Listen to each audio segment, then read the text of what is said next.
Good morning, everybody. We hope everybody's day is starting off more positive than yesterday did. With the incident in Orlando, it's time for us all to do a little reflection and to rationally and reasonably try to figure out what's going on, why, and what we need to do to stop it. Now, I'm going to throw some numbers out today just to kind of help everybody sift through where we're at. We all know how we got here, but some of these numbers are going to blow your mind. It's real easy as we go from day to day, month to month, year to year, to lose sight of the bigger picture.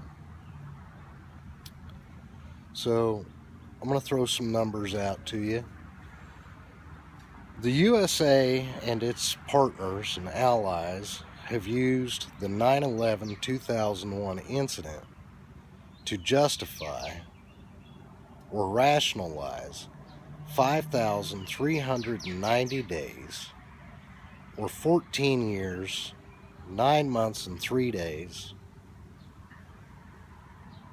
of continuous warfare. I mean, let's think about that. 5,390 days or 14 years, 9 months, and 3 days of continuous warfare in the Middle East. 3,000 civilians died in 9/11. And since 9/11, there's been 6,000 U.S. military casualties of war. So that's 9,000 people that have died directly attributable and in response to 9/11 on the U.S. side. Now, since 9/11, there's been 4 million people in the Middle East, mostly Muslims, that have died in response. Or no, let's not use the word response. Let's use the word retaliation, okay? So 4 million people have died in retaliation, in reality, of 3,000 people who died in 9/11. Now, I'm not sitting here trying to say that 9/11 wasn't bad. That's not where I'm going with this. Where I'm going with this is basically 15 years or 770 weeks straight of attacks on different groups in the Middle East. Since 9/11, the United States and its allies and partners have overthrown governments directly and indirectly. We have provided weapons, funding, and intelligence to extreme groups, some of which have morphed and become ISIS, or as Obama says, ISIL. Doesn't matter what we call them, it's the same. And through those groups, we have overthrown other governments indirectly. But since 9/11/2001, 4 million people, the majority of which of Muslims, have been killed. And if you put those numbers in perspective,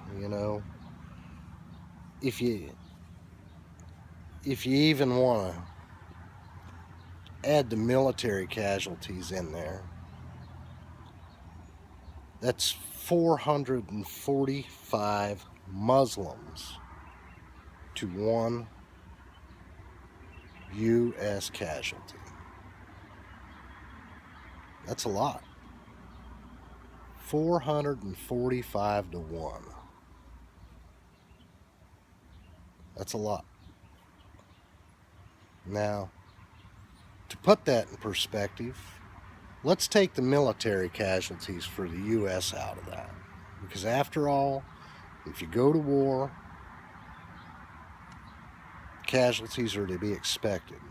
And in our sick mentality, blood, blood, blood makes the green grass grow. Okay?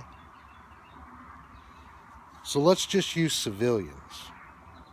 3,000 civilian casualties on 9/11. 6,000 people were hurt, but 3,000 were killed. Since then, 4 million Muslims and Middle Easterns have died in this war on terror. Okay. For our security, yeah, okay. So 3,000 versus 4 million. That's 1,333 people killed overseas for each person that was killed in 9/11. Kind of hard to get your mind wrapped around that. 1,333 to 1. So, an incident happens here. We retaliate. And it's a non-stop chain of incidents for 770 weeks. 14 years, 9 months, and 3 days. We have been pushing our supposed retaliatory agenda in the Middle East. Now, 14 years, 9 months, and 3 days. So let's look at it in another respect. One grown generation that was embroiled in this non-stop warfare in the Middle East, being targeted, being killed in the name of the war on terror.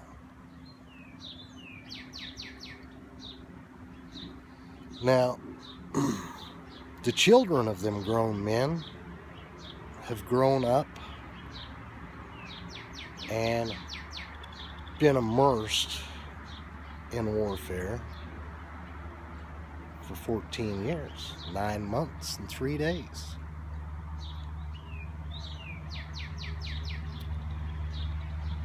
This generation that was their children now has children of their own that have been immersed, exposed, and threatened with constant warfare from the first breath of air they've took on this earth. Now, our government wants to use this person in Orlando had ties to or made allegiance to ISIS. One side is going to push the agenda that he was a Muslim extremist. One side is going to take the low road or the high road, and they're going to say this person was an American whose father immigrated here from Afghanistan. He was a Muslim, but he was unhinged and mentally ill. I don't buy that.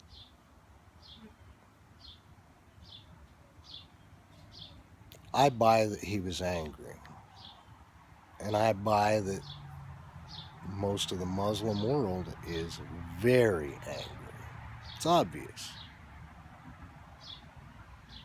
Now, a lot of scholars are going to use the excuse that the Middle East has been fighting amongst themselves for thousands of years.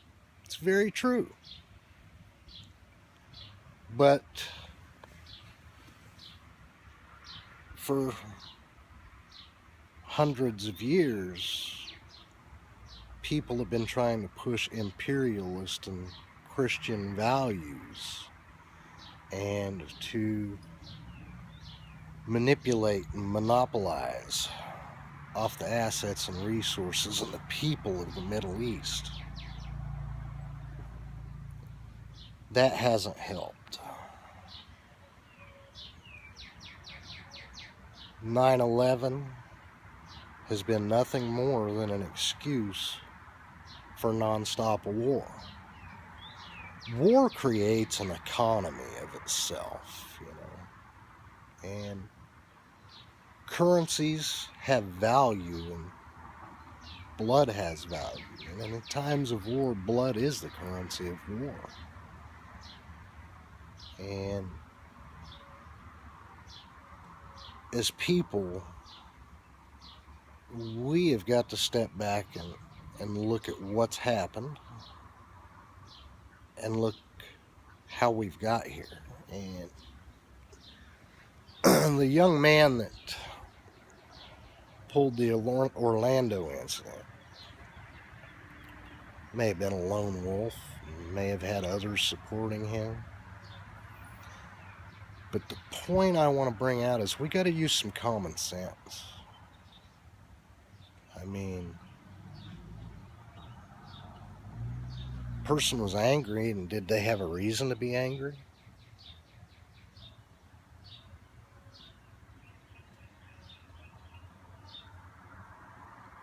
You have a president that has continued the policy of the predecessors. I mean, they're all the same.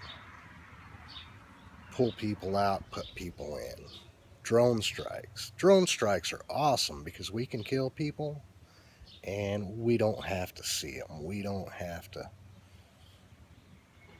be right there. We don't have to feel it. Our soldiers don't have to smell the gunpowder.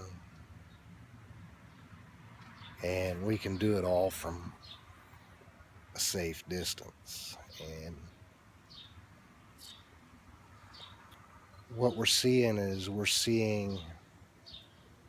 our policies and our actions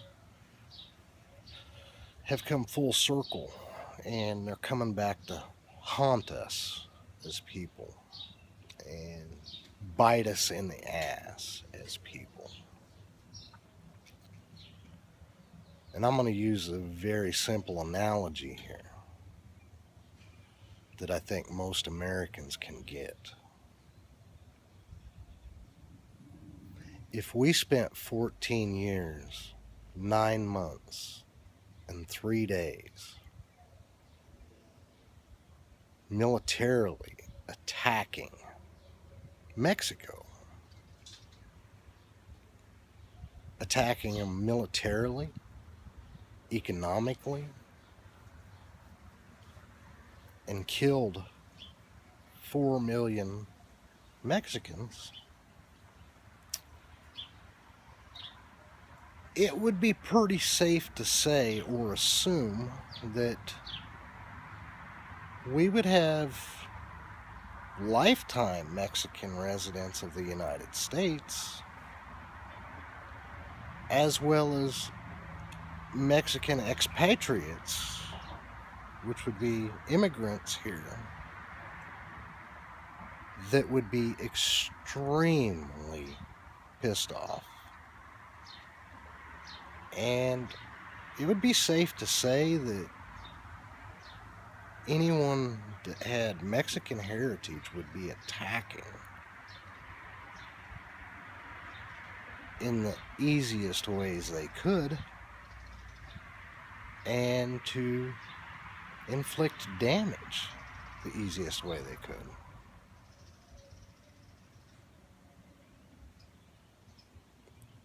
the gay bar was just an easy target. Now, there may be a connection here, okay? June is the holiest month of all when it comes to Islam. It's Ramadan. And our own president, who is supposedly of Kenyan descent and of a Sunni sect, Islamic traditional teaching, supposedly, okay? Nobody knows that for a fact. But with all of his advisors and scholars that back him up, he definitely knows that June is Ramadan, and June is a very, very, very special month to Muslims. Just as much so as Easter is to a Christian. Okay? It's an important part of their beliefs. It's a sacred time to them. And President declared June as LGBT Awareness Month. And of course, we're having all the gay pride parades going on. And supposedly yesterday there was someone caught from Indiana and California with guns and explosives. Well, there may be a connection. Maybe, just maybe, the president put a target on gay people, bi people, transgenders. Just maybe the president painted a target on your culture by declaring the same time as Ramadan as Gay Awareness Month. So maybe that played a part in it, and maybe the gay culture ended up another innocent victim of all of this bullshit. But here's the thing. As American people, we've got to decide, is it okay to kill basically 1,400 people for every American that was killed in 9/11? And I mean, that number's still growing. That's not a static number. I mean, it's a moving. It's a very fluid number. But the thing I'm going to ask people is, do you think that the death of 4 million people is sufficient enough to pay whatever debt society believes is owed for 9/11? I mean, 4 million people. And in the military terms, that's a lot of blood that really has not made the green grass grow, okay? And if you analyze that statement as the green grass money,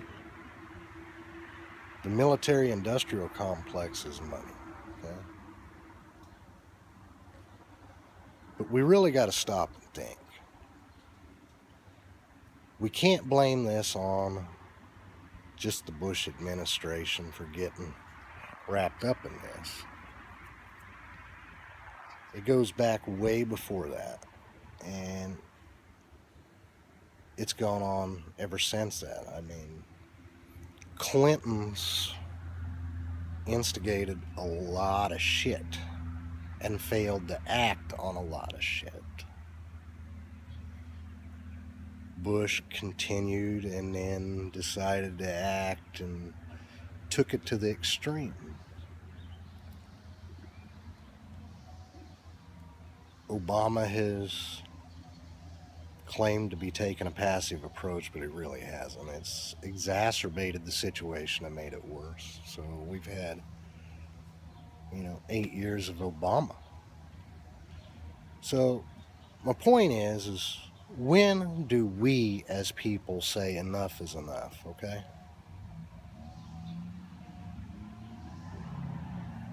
They've got you distracted with elections. We're distracted because of this event in Orlando. We're distracted because of states and federal government fighting over transgenders in bathrooms. I mean, people are broke, unemployment's high, poverty is high, the economy is in terrible shape regardless of what the media is telling you. We got all these distractions.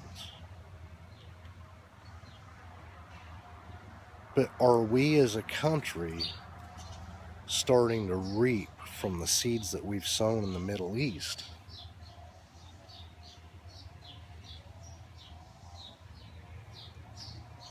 Ever since 9/11, it's been an all-out war against Islam. Radical Islam, okay? If there is a distinction. They claim there is, okay? I don't claim that there's not. I think that's one of them boogeyman terms that our government has used to desensitize the people and to help justify and rationalize furthering the agenda. The agenda of who? Who knows, okay?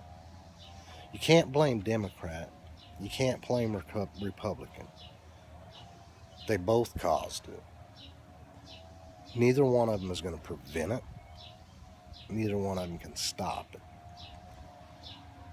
And in the wake of 9/11, through the Patriot Act and everything else, I mean, our government has declared war on our own people's rights and on our own way of life. And they've used 9/11 and terrorism to scare the public into compliance and blind obedience. And it's really time we make a change, people. It's time we make a change. 4 million people have died to further this agenda. And I think it's pretty safe to say that anyone that's true to their faith and true to their heritage, if they're Muslims,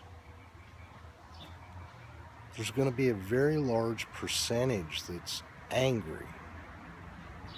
And out of that large percentage that's angry and hurt, how many are going to act out against us as a country? Who knows? But this ain't me declaring Muslims responsible. This isn't me saying that Muslims are evil. This is just me being realistic. If they were Catholic or Christian Mexicans that we had killed 4 million of, would they not be a segment of that society that would be wanting to pay us back? You need to think about that.